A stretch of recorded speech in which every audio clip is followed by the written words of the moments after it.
Hello, everybody, and welcome. Viathan is here. How are you all doing tonight? Morning or evening, wherever you are, wherever you decide to watch this. Thank you so much for joining us. I do a little bit of a ghost story here. It's my own true experience of a ghost story that happened a long time ago. I think it started when I was about 4 years old, all right? It goes like this, and I wrote it down a little bit into a little bit of a short story.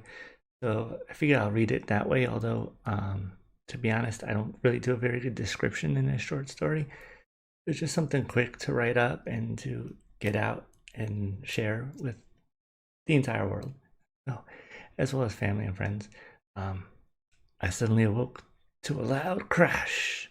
To my horror, there was a stranger standing in my window. I screamed so loud that my sister, who was sleeping silently just across the room from me, jumped right out of her bed, and she looked around. And what was it? She looked. I don't know if she saw what I saw in the window or not. What's wrong? What's wrong, Craig? Are you okay? Are you all right? She came. Why are you screaming? What is it? She came walking over towards me. She asked in a tone of genuine concern. I could see the sadness and the shock and the horror in her eyes, in the face. There's a man in our window. I pointed back at towards the window that was just behind her. She turned and looked around. There, I saw a man. Now, I didn't know it back then, but now I know he was wearing a trench coat and a fedora hat. Kind of looked like one that Dick Tracy would have worn. If you remember the Dick Tracy comic books or newspapers or the old Dick Tracy movies and TV shows. Um, he was tall and slender, not like the Slender Man, no, just thinner than maybe about like my build at the moment, maybe a little thinner than me. Uh, anyway, he looked like something out of a Dick Tracy movie. I had never seen Dick Tracy in my life at that time. It wasn't until only a few years ago that I've actually seen some of the old Dick Tracy TV shows and movies. So, and cartoons and comic books. So, yeah, I didn't tell her it was Dick Tracy. I just told her there was a man in the window because that's all I knew at the time. Um, so anyway, someone's out there, Missy. There's no one out there, she said. It's just your imagination. Now go back to sleep. Everything's all right. I wonder if that's what blocks us, most adults, from being able to see ghosts and spirits. You can see them when you're younger. When you get older, after being told it's just your imagination, I wonder if you put a block in your brain so you don't really see it unless you're really looking for it and you're really opening your mind to it. Don't know. Anyway, let me get back to the story because I started getting on a tangent there. Sorry about that. So, someone's out there, Missy. I said, there's no one out there. It's just your imagination, she said. Now go back to sleep. Everything's all right. Yet I couldn't go back to sleep. How could you? I was too afraid. The stranger would come back. Maybe he'd come into the window. Seeing how scared I was, my sister climbed into bed with me. Feel safer now? She asked. Before I could reply, I was starting to fall asleep. She took all of my stuffed animals and placed them all around me. She said, here, these will protect you. And if someone does come in, they won't be able to see you. And these animals will protect you. They'll be your guardians. Now sleep and make sure you don't wet the bed, she yelled. And I don't remember much else after that because I was out like a light.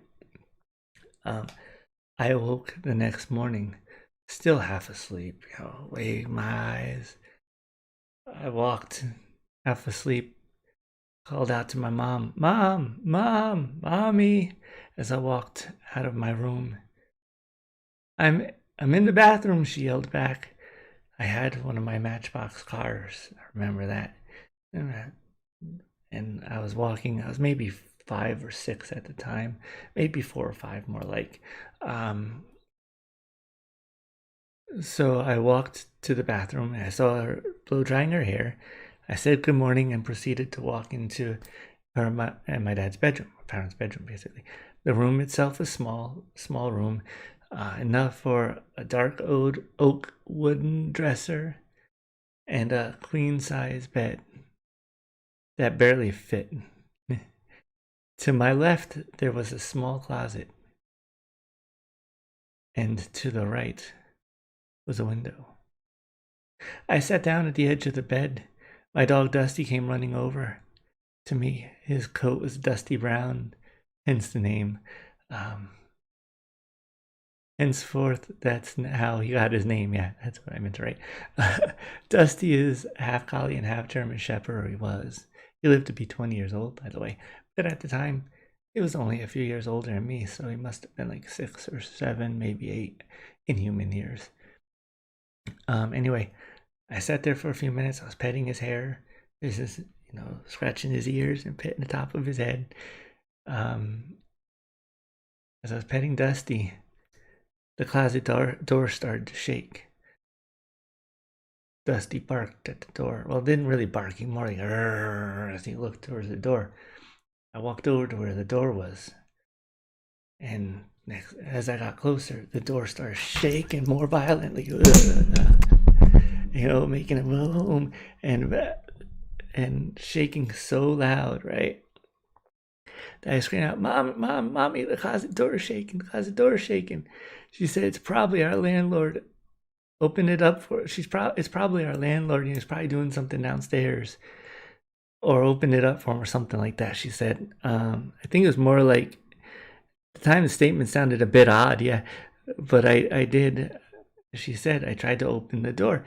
But as I got closer to the door, my dog, using his buttocks, his tail, pushed me out of the way with his back, and he just kept standing. He starts clawing at the door and barking at it and clawing at it and getting up on his hind legs and making sure that, or every once in a while looking back to see where I was, so this way he could make sure he was between me and the door, and barking like crazy, right?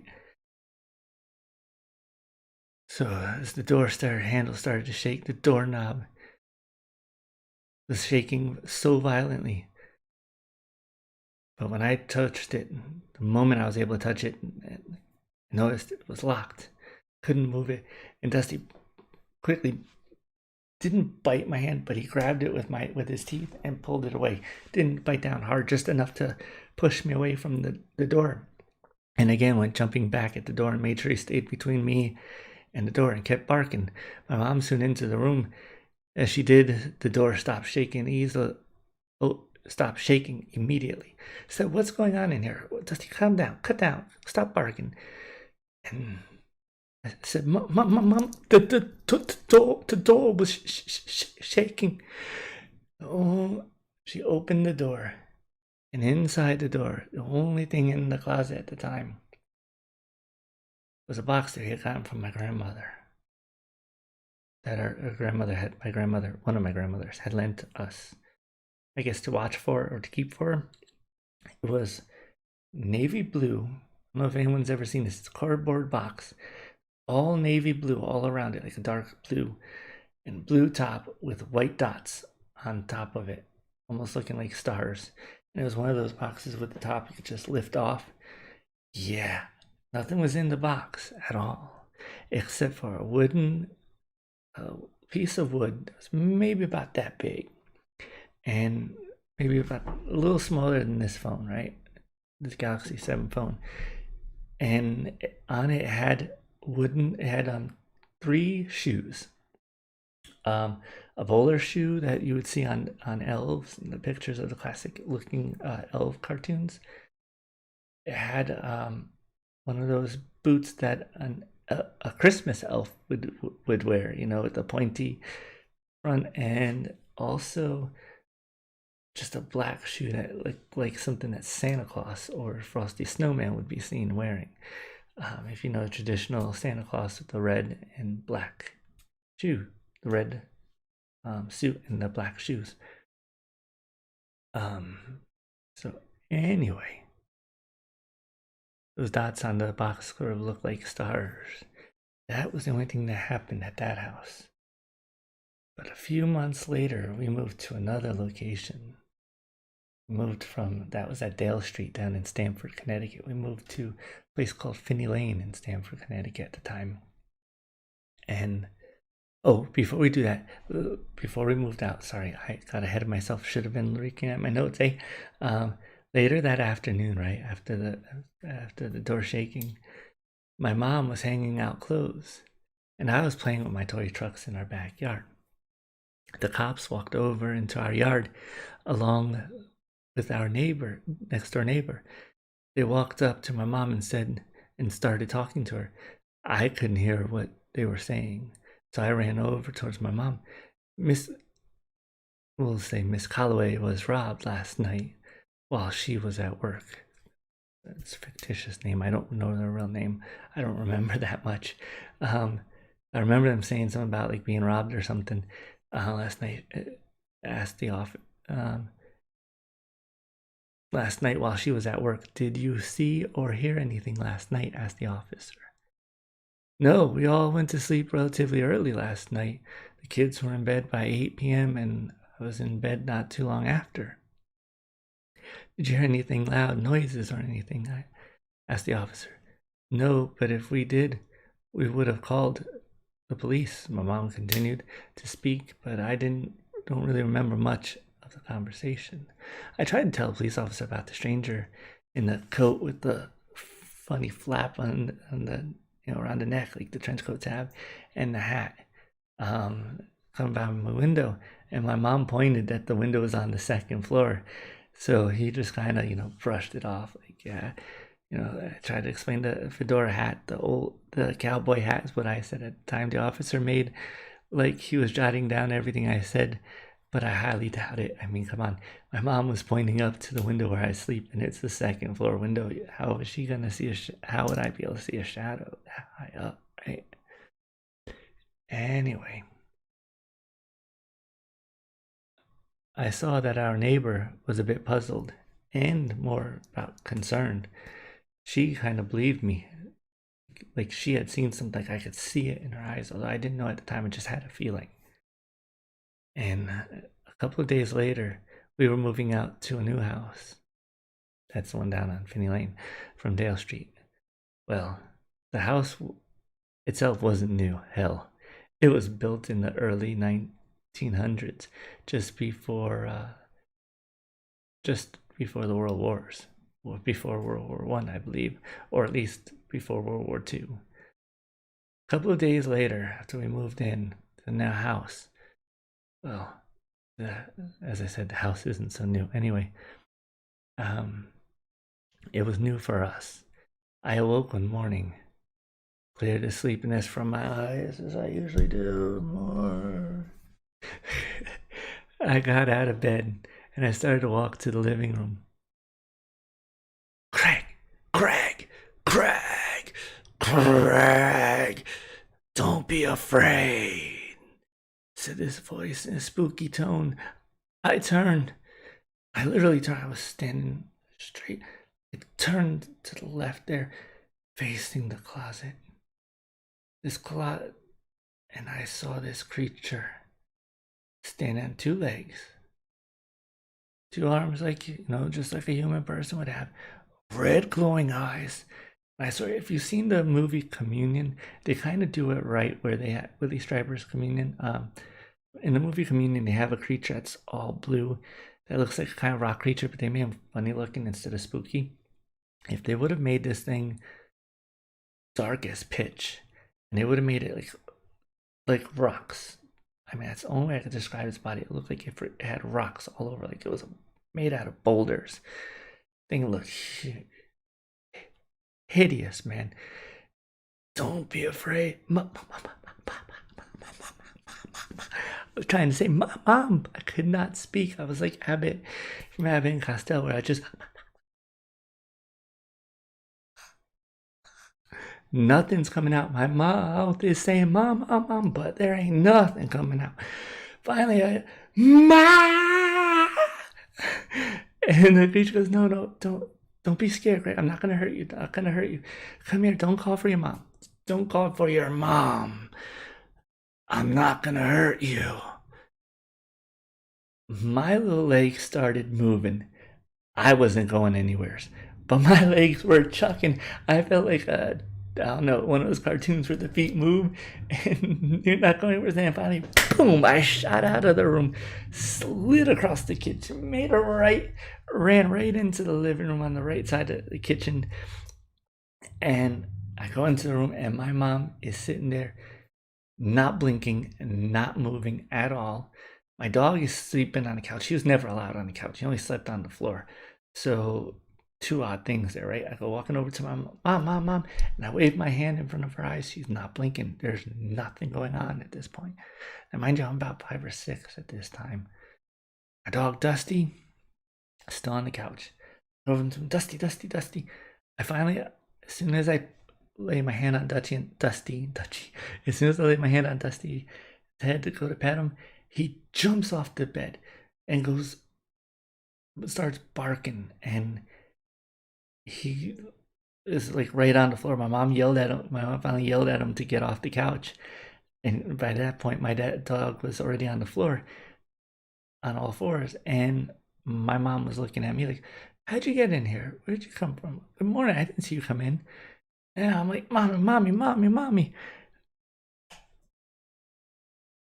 Help, mommy." I scream. And she goes, "Are you okay? What is it? What's wrong?"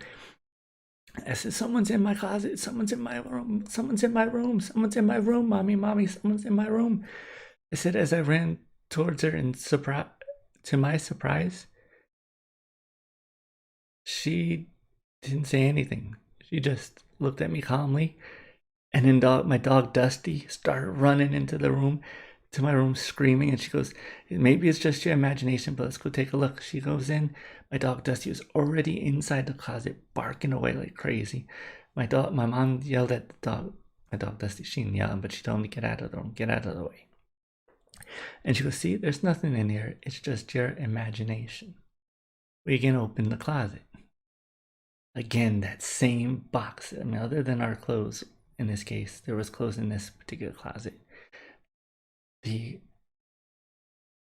box itself, again, all navy blue, really dark blue on top, sky with white stars, or look like white dots that could have been, or look like they may have been stars all across it.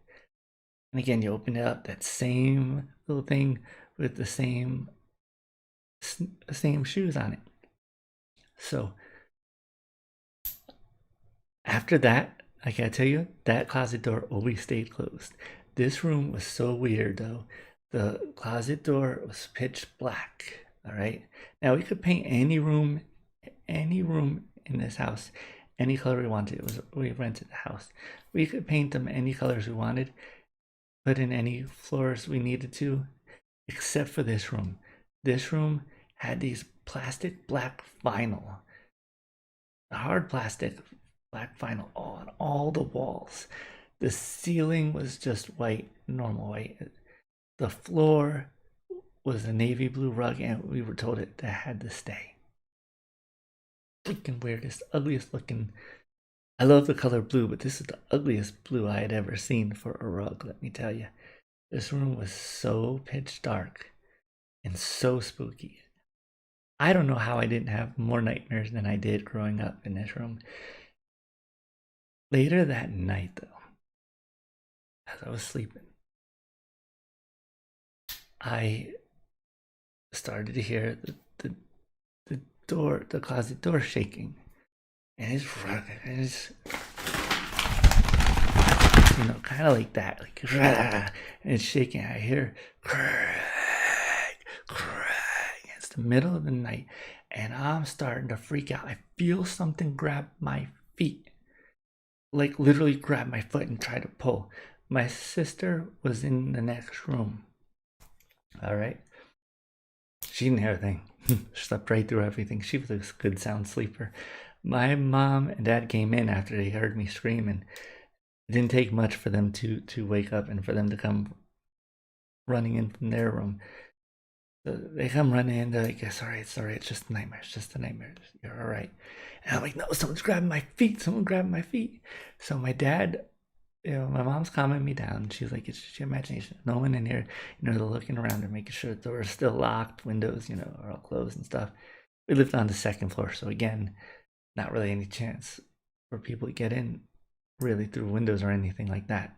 So my dad checks down there where my feet are, and guess what was on top of my feet?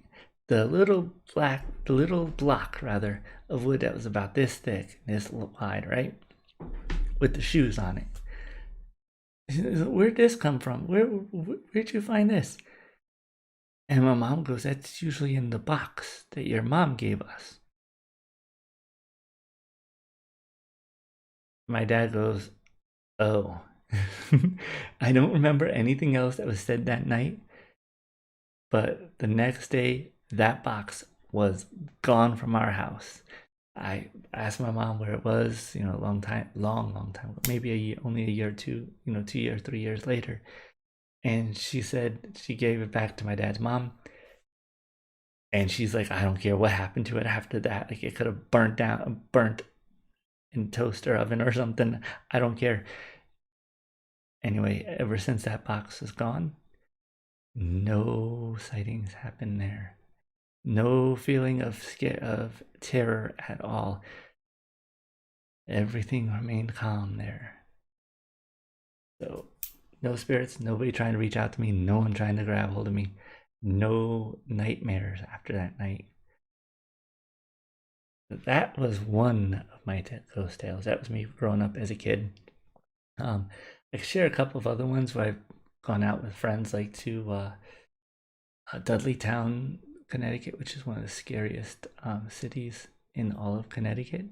I can share with you my experience at one of our cemeteries, two of our cemeteries, Four Corners Cemetery in Easton, and another cemetery down there where I live here. Maybe one of these days I might be brave enough to go again with some friends and maybe do some ghost hunting. I don't know. Anyway, I hope you enjoyed it. I'll be posting a poem maybe tomorrow night. It is, what is today anyway? Today is the 30th of May, so maybe the 31st. I'll post a poem. If not, then definitely next week, and I'll do some more short stories. Ones where I'm actually telling you the whole story, like verbatim. This one I was kind of doing a combination of notes as well as my own personal memories. So I hope you enjoyed it. Please give a like, please do a subscribe, and I'll share some more poems. Take care and have a good night, good health, and good fortune to all of you. Remember, we are all humans. We are all one race, the human race. Let's learn to treat each other with respect, all of us. We have to respect each other and respect our lives. Love you all. Good health and good fortunes, and my prayers to all of you. Thank you for stopping by. Thank you for listening.